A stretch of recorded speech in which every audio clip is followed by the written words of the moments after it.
John chapter 6 verse number 9. And Luke 1:37. John chapter 6 verse number 9. John chapter 6 verse number 9. Expound na lang po natin ito sa ating introduction. And Luke chapter 1 verse 37. Say aloud amen kung nandyan na po about sa amen. Sabay-sabay po nating basahin ang verse number 9. Ready now, read. There is a lad here which hath 5 barley loaves and 2 small fishes. But what are they among so many? Luke 1:37.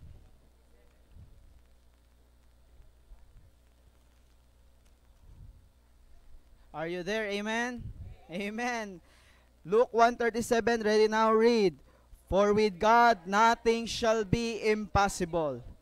So the answer is, for with God nothing shall be impossible. So the title of this message is, Place It to the Master's Hand. Place it to the Master's touch. Place it to the Master's touch. Tayo po ay manalangin. Dakilang Diyos, makapangyarihan sa lahat. Panginoon, kami po ay nagpapasalamat, Panginoon, ngayong gabing ito. Kami po ay binigyan niyo muli ng pagkakataong, Panginoon, makapakinig ng iyong salita. Tago niyo lamang po ako sa iyong likuran. Gamitin mo lamang ako bilang instrumento, Panginoon. At Panginoon, alam ko na mayroon kang something ilalagay po sa aming mga puso sa bawat isa sa amin. At bagong matututunan, Panginoon, mula sa iyong salita. At Panginoon, dadalahin ko po na pangunahan po ako ng banal na Espiritu.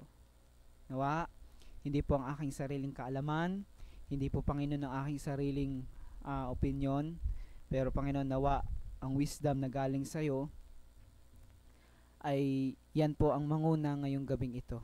Itago niyo po ako sa iyong likuran, ikaw po ang maluwalhati, ikaw po ang maitaas. Patawad po sa aming mga nagagawang kasalanan sa pangalan ni Jesus. Amen. Place it to the Master's touch. Brethren, as we observe the whole passage of John chapter 6, ang tinutukoy po dito is the feeding of 5,000. After the people saw the miracle of Jesus Christ in verse number 2. No? So nakita po natin in John chapter 6, verse number 2, and a great multitude followed him, because they saw his miracles which he did on them that were diseased. No? So a great multitude followed him. So some of them are shocked. Nagulat sila, Jesus is not rich in this world. Alam po natin yan na hindi po siya mayaman. He is just an ordinary man. Jesus Christ is just an ordinary man. He was born in a manger. At ang kanyang nanay sa laman ay hindi naman ganun ka mayaman. Ganun din ang kanyang tinuturing na tatay, bagamat hindi niya talaga ito tatay sa kanyang pagka-Diyos, hindi niya rin nanay sa pagka-Diyos si Mary, but physically, ito ay kanyang naging magulang. Joseph is only a carpenter. No? So, Jesus Christ is just an ordinary.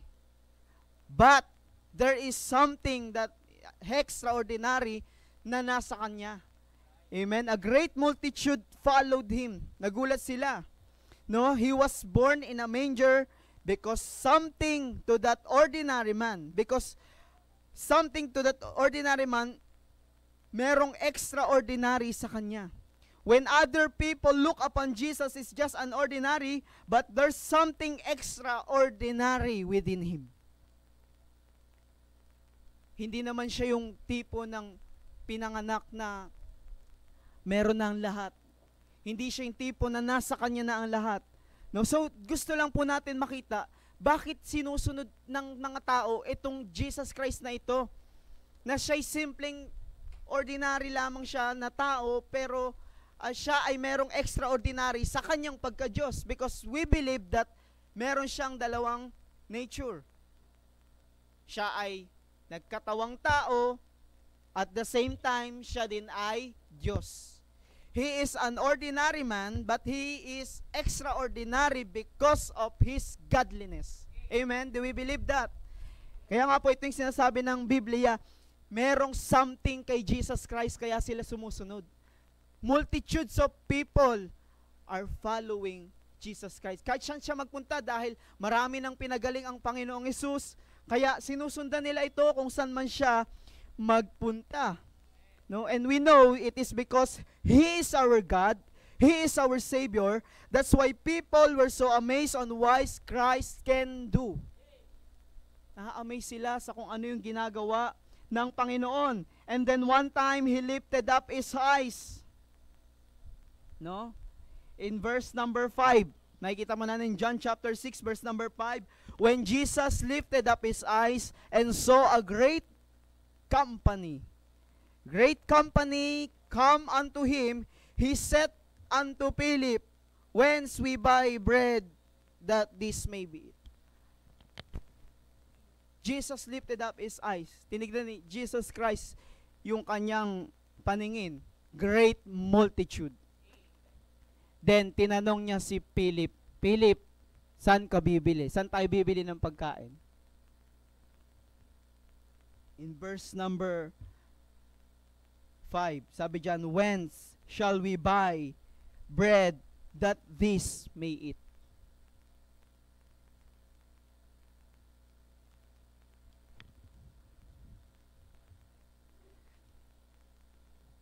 Tinanaw nga ni Jesus ang kanyang mga mata at pagkakita niya, lubhang maraming tao. Sabi niya kay Philip, saan tayo magbibili ng tinapay upang pangkain sa kanila? Pero hindi yan itinanong ng Panginoon dahil hindi alam ng Panginoon ang kanyang gagawin. Hindi tinanong ng Panginoon si Philip dahil, Philip, saan tayo bibili? Hindi dahil hindi alam ng Panginoon yung kanyang gagawin.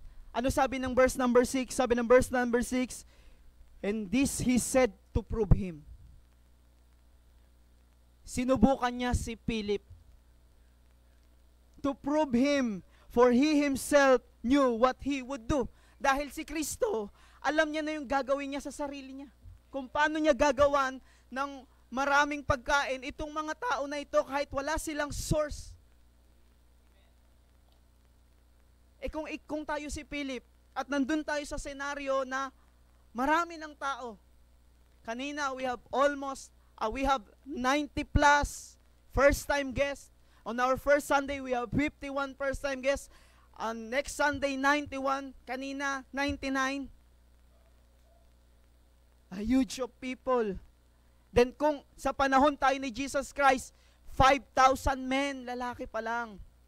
At tatanungin ka ng Panginoon, Philip, saan tayo bibili ng pangkain nila? But, hindi sinabi ng Panginoong Hesus yun. Dahil hindi alam ng Panginoong gagawin. Sinabi niya to prove. Para isubukin si Philip.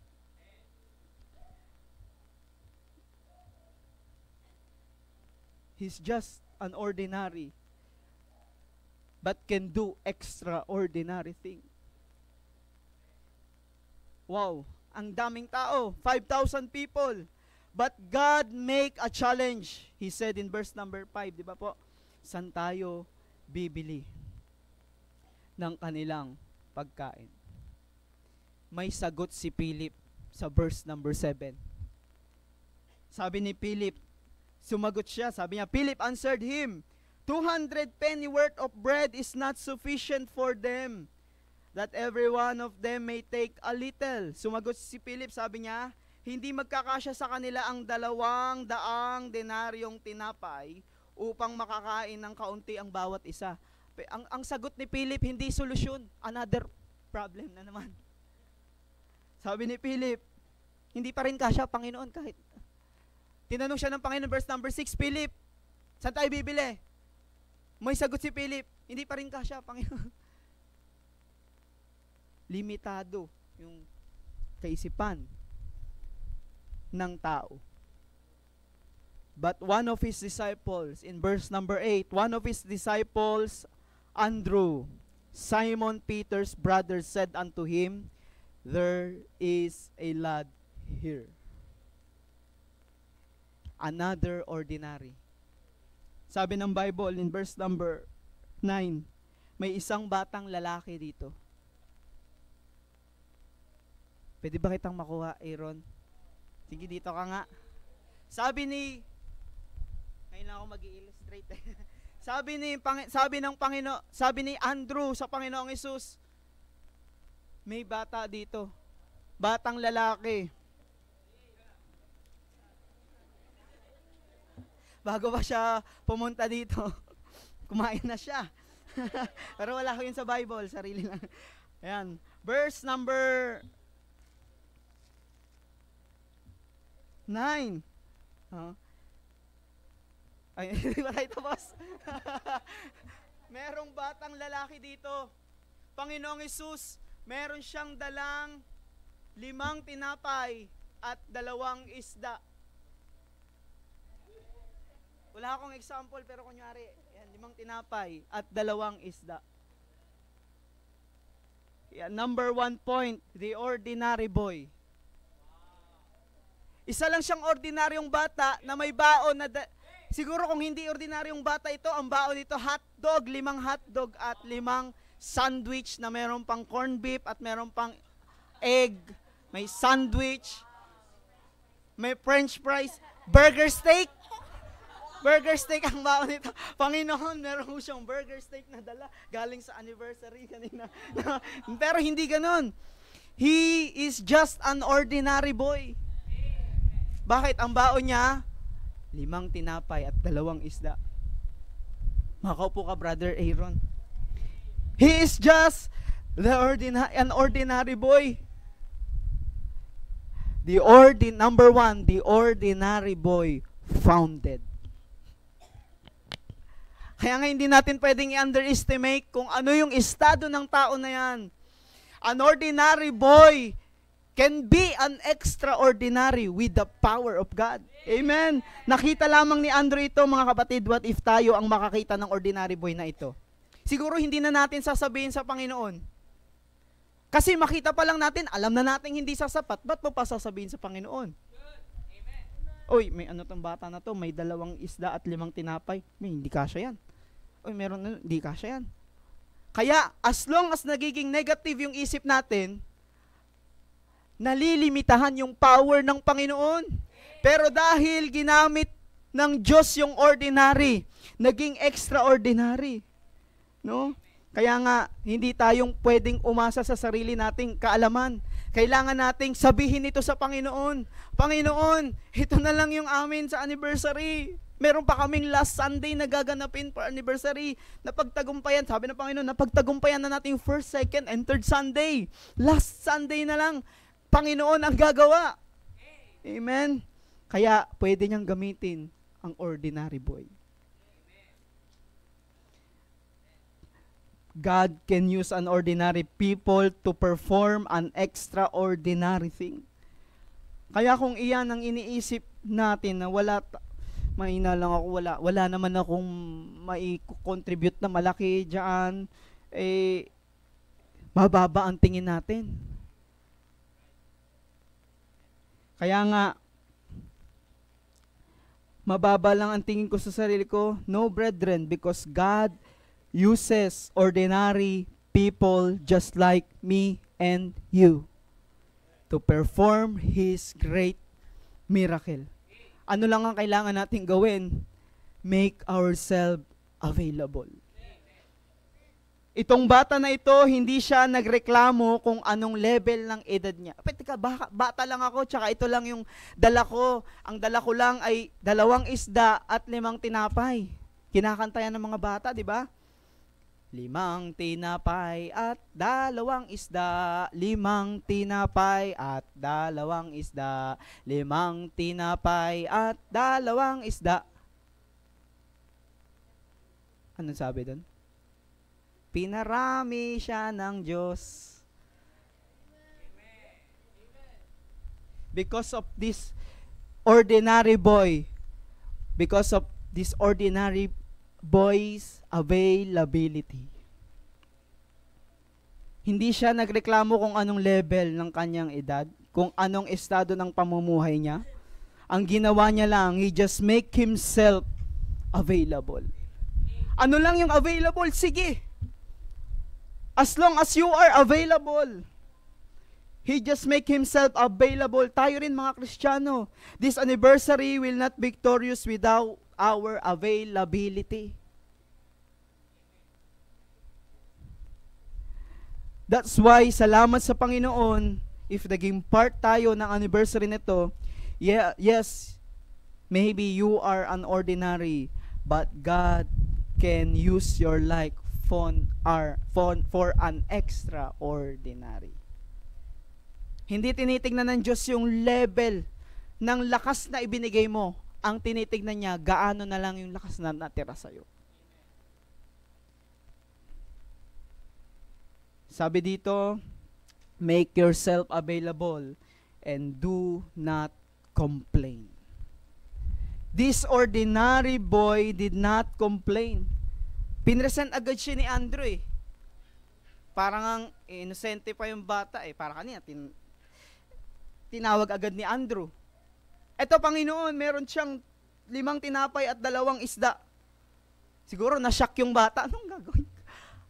Bakit ako pinipresent nito sa Panginoon? Pero ang maganda dito sa batang ito, wala tayong makikita record na nakasulat na nagreklamo siya. Hindi niya tinignan kung sino siya. Hindi niya tinignan anong kakayahan niya. Ang tinignan niya, paano siya magagamit ng Panginoon. May isipin na, ordinaryong tao lang ako, may ganito lang ako, may lang ako. But God can use you. God can use you for an extraordinary happening. No? Hindi siya nag-complain. Ito ang bata na ito, may tinapay, dirt. Walang record sa Bible. Nag-complain siya. Brethren, no matter how small ang ginawa mo this anniversary, it seems to be little sa mata ng iba, but it is much sa mata ng Diyos. Example, meron tayo dito, senior citizen. Pero every Saturday, sumasama sa area soul winning. Yung level ng kanyang kakayahan ay hindi ka level ng mga young people. Pero nandun siya sa soul winning. Hindi tinitignan ng Panginoon kung gaano karami yung kanyang nagawa. Ang tinitignan ng Panginoon, gaano natirang kalakasan sa kanya. Maybe kaunti lang yung kanyang nagawa, pero sobrang effort na yung kanyang tinapos. Kaya nga, itong bata na ito, hindi niya tinignan. Kung titignan lang ng mga mapanghusgang mata ang bata na ito, iitsapwera lang nila ito. Maaari ikaw yung tipo ng taong hindi makita ang ginagawa mo. Kahit walang nakatingin sa'yo, gagawin mo. Because you want to glorify God. Hugas ng plato, walis, hugas pinggan. Walang nakakakita, hindi ina-announce. Uy, salamat kay kapatid, naghugas siya ng pinggan. Salamat kay kapatid, siya naglinis nito lahat. Maybe hindi na-recognize yung ginawa mo, pero nakita ng Panginoon ang ginawa mo. Counted yan sa Panginoon. Maybe ordinary yung ginagawa mo. Hindi siya special sa mata ng iba. Hindi ka madalas makita, hindi ka madalas ma-expose sa harap. Pero yung ginagawa mo, even it is ordinary thing, but for God, it is an extraordinary. Kaya nga, as we place it to the Master's touch, it became an extraordinary. Be an ordinary boy. Hindi na natin kailangan ng anumang posisyon para makita ng iba ang ating ginagawa. The important is you make yourself available without complaining. Without seeing others. Number 1 natin, the ordinary boy founded. Baka ikaw yung kagaya ng ordinary boy. Kaya huwag mo ang isipin na ordinary lang ako, ganito lang ako. Because dito sa Bible, he is an ordinary boy, but God make him an extraordinary. Number 2, only 5 bread and 2 fishes. Puro B and F po ito. Or the ordinary boy founded only 2 bread and 2 only 5 bread and 2 fishes. Kaya nga kung titignan yung amount ng kanyang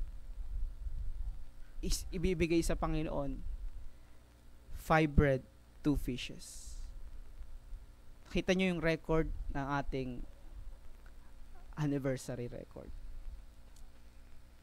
Malaki yung gastos kaysa sa pumasok. Pero look what God does in our anniversary. Ginawa ng Diyos, kaya nga, do not focus on the amount of your ability. Gaya ng sinabi natin kanina, ito lang yung kaya kong gawin, ito lang yung kaya kong ibigay. But if God sees, ginawa mo yan wholeheartedly, binigay mo yan wholeheartedly, maybe it is an ordinary to people's eye, but for God, it is much. No? Salamat sa Panginoon. Kaya nga, alam niyo po, ang Panginoon gumagawa sa bagay na parang imposible. Kaya nga, nakaka-excite pag mayroong mga bagay na parang imposible. Kasi alam natin na pag may parang imposible na, gagawa ang Diyos. Kaya wag tayo ma-discourage. Parang imposible yung mangyari ang mga bagay na ito. Pero be excited because God will perform His miracle. Nakita nyo yun? Merong stress, siguro merong pressure that time. Si Philip siguro na pressure sa tanong ng Panginoon.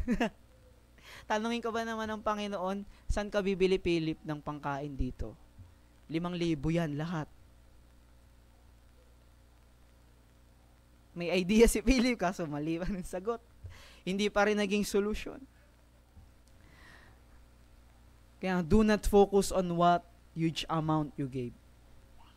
Remember the widow woman when he gave to the Lord? Maraming nagbigay sa Panginoon malalaki. Pero itong widow woman na ito, tumunog pa yung kanyang offering sa Panginoon. At tinanong ng Panginoon yung kanyang disciple, sino ang pinakamalaking nagbigay ngayon? Ang sagot ng mga disciples, mayaman, ganyan. Pero sabi ng Panginoon, hindi. Pinakamalaking nagbigay yung widow woman. Bakit? Binigay niya lahat. Walang natira sa kanya. God is not looking to the amount. Tinitingnan niya, ilan yung natira sa'yo. At pag walang natira sa'yo, be excited kasi God will perform another miracle for you. Naalala niyo po si Elijah. At widow woman din ito, di ba? Walang asawa. Ibig sabihin, walang kakayahan. Command pa ang pagkasabi ni Elijah. Ibigay mo sa akin yan. Tayo, hindi pa ganun, di ba? O, sino man po ang nais mag-commit, ganun. Si Elijah, bigay mo sa akin yan. Na-pressure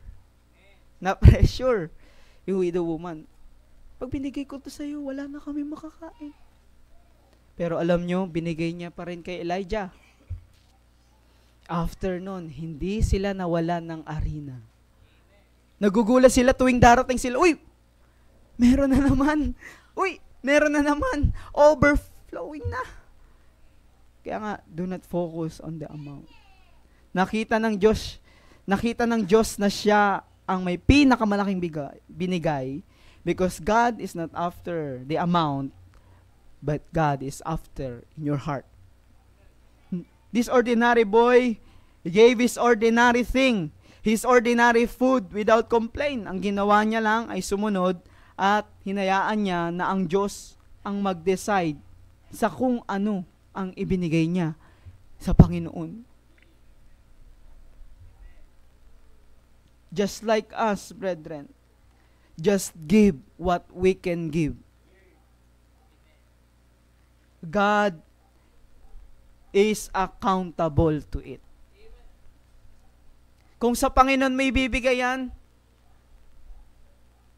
baka natatakot ka pa. Baka ako'y mawalan. Kagaya ng kaisipan ng widow woman kay Elijah, baka ako'y mawalan. Pero yun pala yung paraan para ikaw ay magkaroon. No? Just give your effort. No? Not only the amount, but the effort on this anniversary. And God will give you extraordinary strength. Bibigyan ka ng Panginoon na extraordinary strength, extraordinary na kalakasan. Kaya nga salamat sa Panginoon. Just give your commitment and God can do something to it. Nakita natin yung attitude ng batang ito, if we can see, it is small amount. Marami pang magiging judgmental kung makikita nila yung baon ng bata. But God can do something for it. Even Andrew cannot believe that it wouldn't be enough to 5,000 people. But when Jesus saw it, gumawa ang Panginoon ng miracle. Yan niyo po in John chapter 5. Sa paningin ni Andrew, hindi pa rin daw kasya. John chapter 5.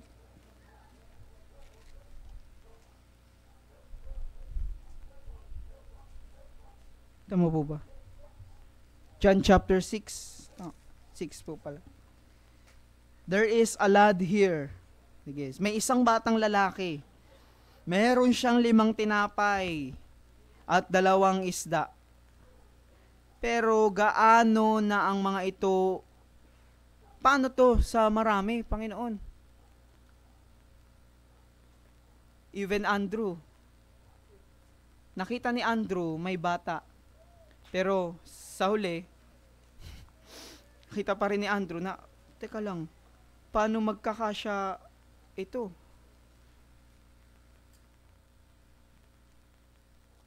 Panginoon, ito lang yung budget ng church. Meron pang huge amount of people darating. Meron pa po kaming motorcade, Panginoon. Meron pa kaming last Sunday anniversary, Panginoon. Panggas namin sa motorcade. Paano ito magkakasya, Panginoon? Kaya nandito tayo to pray. Kung ang bawat isa ay mananalangin at yuyugyugin natin ang Panginoon sa panalangin, God will perform miracle. Gagawa siya ng milagro. Kaya nga nakaka-excite. Kapag hindi sapat yung meron tayo sa napakaraming tao, dahil pag Diyos ang gagawa niyan, merong miracle na mangyayari. Minsan inaalaw ng Panginoon makita natin yung ganong situation. Bakit? Just like this boy. He is an ordinary boy. But God used him. Merong ordinary na gagamitin ng Panginoon para maging matagumpay yung ating anniversary. Merong isang pastor. Anniversary na nila kinabukasan. Wala pa rin silang budget. Hindi pa rin nila alam saan kukunin yung budget. Anniversary na bukas. Wala pa rin budget. Sige, place it to the master's touch. Gumising siya ng madaling araw. May dumaan. Nahulog yung baboy. Thank you, Lord. Inantay niya. Alis na ba yun? Eto na. Isipin nyo, handa nila, anniversary, isang buong baboy. Kaya gumagawa ang Panginoon sa mga bagay na parang imposible. Dahil gusto niya na mag-perform ng miracle. Bakit? Even us, imposible rin naman tayo na maligtas.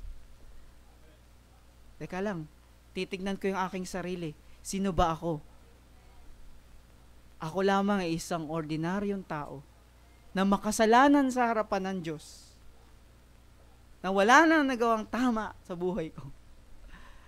Pero sino ba ako para iligtas niya? God became an ordinary man to save the ordinary people. Kaya nga, Andrew cannot believe that it would be enough to 5,000 people. But Jesus saw it. That's why, number 3, full blessings flow. Maybe wala pa tayo dun sa estado ng full blessings flow na binabanggit. Nandito pa lang tayo sa pinresent ni Andrew yung bata. Pero darating yung time na full blessings will flow. Anong nangyari? Nung pinresent ni Andrew yung lad, yung may lamang 5 tinapay at 2 isda sa Panginoon. Hindi naman sinabi ng Panginoon na, Andrew, niloloko mo ba ako? Alam nyo ba, God can use foolish things para makita mo yung kanyang kapangyarihan. Yung ginagawa natin, nagso-soul winning tayo, sa paningin ng iba, kamangmangan yan eh. Nagsasayang kayo ng oras, kakatok kayo ng bahay, tapos share nyo ng Word of God. Anong tiyaga nyo dyan sa mga batang maliliit na yan? Makukulit yan eh. Pero ordinary boy. Merong isang ordinary boy din. Alam niyo po nangyari. Wala siyang tsinelas pumunta sa church. Pag walang tsinelas, automatically, alam natin na wala siyang kakayahan pumili ng tsinelas. Nakita siya ng Sunday school teacher. Binigyan siya ng, balik ka dito next Sunday. Bibigyan kita ng tsinelas. Binigyan siya ng tsinelas. At itong ordinary boy na ito, sa paglipas ng panahon, became an extraordinary. Siya si Dr. Jack Hyles, na merong world largest Sunday school sa Guinness Book of Record, First Baptist Church of Hammond, Indiana. Sino yun? Ordinary boy. Paglaki ng ordinary boy, naging extraordinary man. Because God can use ordinary people. Great blessing. Wala na si Jack Hyles. Nasa langit na po siya. Pero nung time na yun ay umaabot ng 19,000 per Sunday ang kanilang attendance. Sino siya? Ordinary boy. Tayo, ordinary din tayo eh. Pero kaya kang maging blessing sa iba pag nagpatuloy tayo sa Panginoon. Testimonies of the pastors. Ang ating pastor, just an ordinary boy na halos mamatay na siya dahil sa alcohol. But dahil pinlace niya yung kanyang buhay sa master's touch, tinanggap niya ang Panginoon bilang tagapagligtas. Nagpagamit siya sa Panginoon, naligtas siya. Naging blessing siya ngayon sa atin.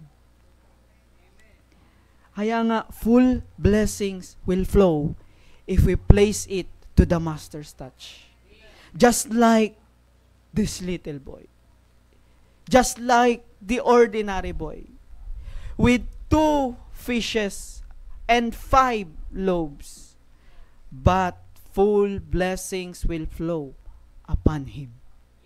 He became a channel of blessing. Sino siya? Ordinary boy. Kaya nga, itong mga bata, kahit sila ay talagang pero pwede ang gamitin ng Panginoon. Paglaki ni Aaron, pagtangkad ni Sean, pagtangkad, paglaki ni Job, pagtangkad, gusto daw ni server, paglaki daw. Sino pang mga kabataan, mga bata dito, pwede kayong gamitin ng Panginoon. Pwede kayong maging channel of blessing. Trust God. When we place it to the master's touch, hindi na dapat tayo matakot. Itong bata na ito, kung iniisip niya lamang yung kanyang sarili, hindi niya ito ibibigay. Ito lang yung baon ko eh. Bakit ko ibibigay? Pero, but he trusted the Lord. Luke chapter 6 verse 38. The Bible says, give and it shall be given unto you. Good measure, pressed down and shaken together and running over. Ang Diyos ba magpapatalo sa ating ibinibigay sa Kanya? Give, and it shall be given. You don't give, you don't have nothing to receive. Kasi wini-withhold natin eh. Ano sabi sa Proverbs? Merong mga nagwi-withhold ng blessing na lalong napupunta sa poverty. At merong nag-i-scattered pero pinapasagana. Kaya nga, as long as we scattered the blessing of God, as long as yung part mo, yung part natin sa anniversary na ito, napakain yung maraming tao dahil naging part ka dyan, mas malaki yung ibabalik ng Panginoon. Kaya nga, trust God, huwag sa ating sarili. Hindi dapat tayo mag-worry dahil kapag ikaw ay nagbigay, ikaw din ay bibigyan ng higit pa sa iniisip natin. No? Hindi niya binigay ang kanyang baon. Hindi niya iniisip na baka siya ay mawalan. Ngunit salamat, pinagkatiwala niya sa Panginoon ang anumang mayroon siya. And God multiply it. Balik tayo sa John chapter 6.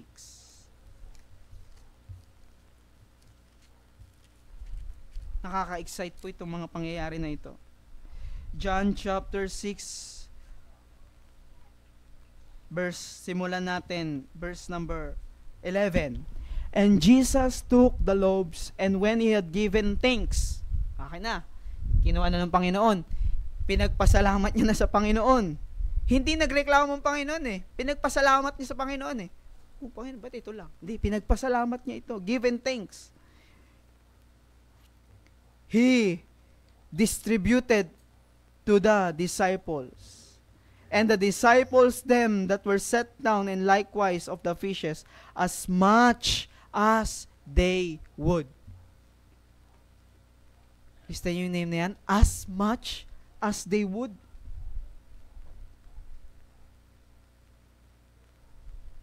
When they were filled. Oh, busog. At nang sila'y mabusog, he said unto his disciples, gather up the fragments that remain. Oh, may natira pa. Nakaalbang tayo next Sunday, may matitira. Tingnan natin, next Sunday kung may iuwi kayo sa bahay nyo.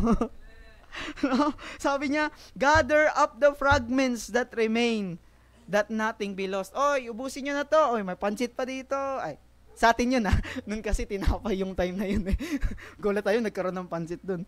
No? So, tinapay. Para ano sabi ng Panginoon? Para walang masayang. Big sabihin, may sobra. Kaya next Sunday, may sobra. Amen? Do you believe that? May sobra next Sunday. Therefore, they gathered them together and filled the 12 baskets. Excited yung mga, piniprare na. Okay, prepare nyo na yung 12 baskets. Uy, sabi ng disciples, ilan tayo? 1, 2, 3, 4, 5, 6, 7, 8, 10, 11, 12. Uy, sakto, 12. Tag-iisa daw tayo. Sabi ng Panginoon, dalhin nyo sa bahay ng bata. Sa bata yan, hindi sa inyo. Ilan yung binigay ng bata? 5 loaves, 2 fishes. Ilan yung binalik ng Diyos? 12 baskets na may mga isda at mga tinapay. Grabe, no? Mathematician ang Panginoon. Kaya nga kapag may mga pangyayari na parang hindi na natin maisip na, parang imposible mangyari. Luke 1:37, for with God, nothing shall be impossible. Walang imposible sa Panginoon. We cannot outgive God. Pag ikaw ay nagbigay, mas malaki ang papalit ng Panginoon. Dapat with faith. We're excited even we do not enough. We do not have enough budget. In our situation, we're excited because we know, kagaya nito, huge people, pero dahil sila'y may pananampalataya sa Panginoon,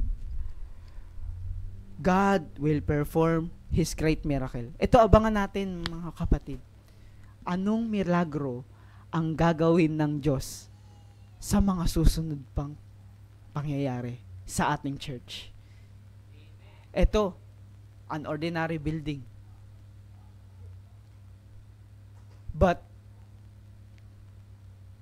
gagawing possible ng Panginoon maging extraordinary building soon. Brethren, maybe you are an ordinary person. Maybe sa tingin mo parang ordinaryo ka lang, ano bang magagawa ko, ano bang may bibigay ko. But when you place it to the master's touch, it will multiply. Meron pa tayong isang Sunday for our anniversary. Meron pa tayong motorcade. Hebrews 13 verse number 8. Jesus Christ, the same yesterday, today, and forever. Yung Jesus na nag-multiply ng bread and fishes ay siya ring Jesus na mag-multiply ng ating pangangailangan. But my God, Philippians 4:13, but my God shall supply all your needs according to His riches in glory by Christ Jesus. Ano mang meron tayo, ano mang estado natin, ordinary tayo, ordinary yung binigay natin, ordinary yung ginawa natin, place it to the master's touch, gagawin niyang extraordinary. Amen? Kaya nga nais kong awitin, isang awitin. Siyempre, ano pa bang awitin ko kundi awitin din?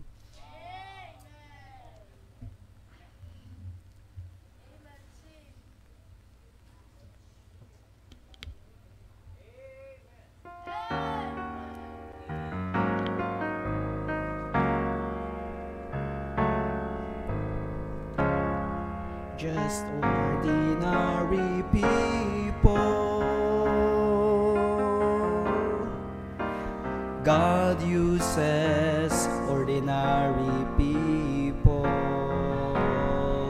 He chooses people just like me and you who are willing to do what He commands. God uses people that will give Him all No matter how small your all may seems to you, because little becomes much as you place it in the Master's hand. Just ordinary people, God uses ordinary people. He chooses people just like me and you, who are willing to do what He commands.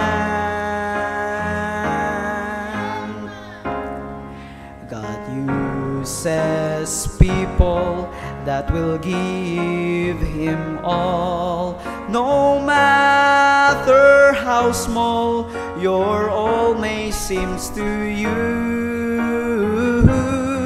because little becomes much as you place it in the Master's hand. Just like the little lad who gave Jesus all he had, how the multitude was fed with the fish and loaves of bread. What you have may not seem so much, but when you yield it to the touch of the Master's loving hand, yes, then you will understand how your life could never be the same. Just ordinary people,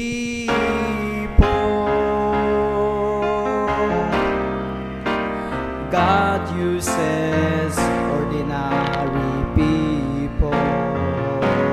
He chooses people just like me and you, who are willing to do what He commands.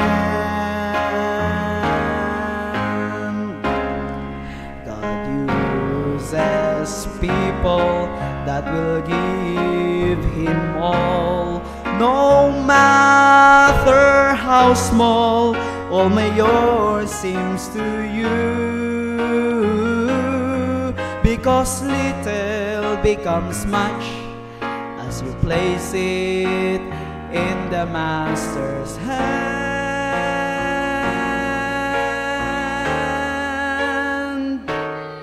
Because little becomes much as you place it in the Master's hand.